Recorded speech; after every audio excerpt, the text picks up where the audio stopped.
نبی صلی اللہ علیہ وآلہ وسلم اپنے پروردگار کا نام لے کر پڑھو جس نے تمام کائنات کو پیدا کیا، جس نے انسان کو خون کی پھٹکی سے بنایا۔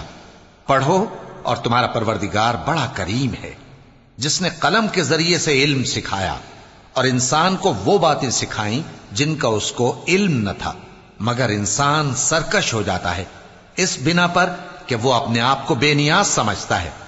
کچھ شک نہیں کہ سب کو تمہارے پروردگار ہی کی طرف لوٹ کر جانا ہے۔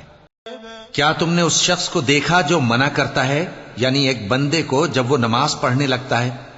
بھلا دیکھو تو اگر یہ راہ راست پر ہو یا پرہیزگاری کا حکم کرے تو منع کرنا کیسا؟ تو اس کا انجام کیا ہوگا؟ ذرا دیکھو تو اگر اس نے دین حق کو جھٹلایا اور اس سے منہ موڑا، کیا اس کو معلوم نہیں کہ اللہ دیکھ رہا ہے؟ دیکھو اگر وہ باز نہ آئے گا تو ہم اس کی پیشانی کے بال پکڑ کر گھسیٹیں گے، یعنی اس جھوٹے خطاکار کی پیشانی کے بال، تو وہ اپنے یاران مجلس کو بلا لے، ہم بھی دوزخ کے فرشتوں کو بلائیں گے۔ دیکھو اس کا کہا نہ ماننا اور سجدہ کرنا اور اللہ کا قرب حاصل کرتے رہنا۔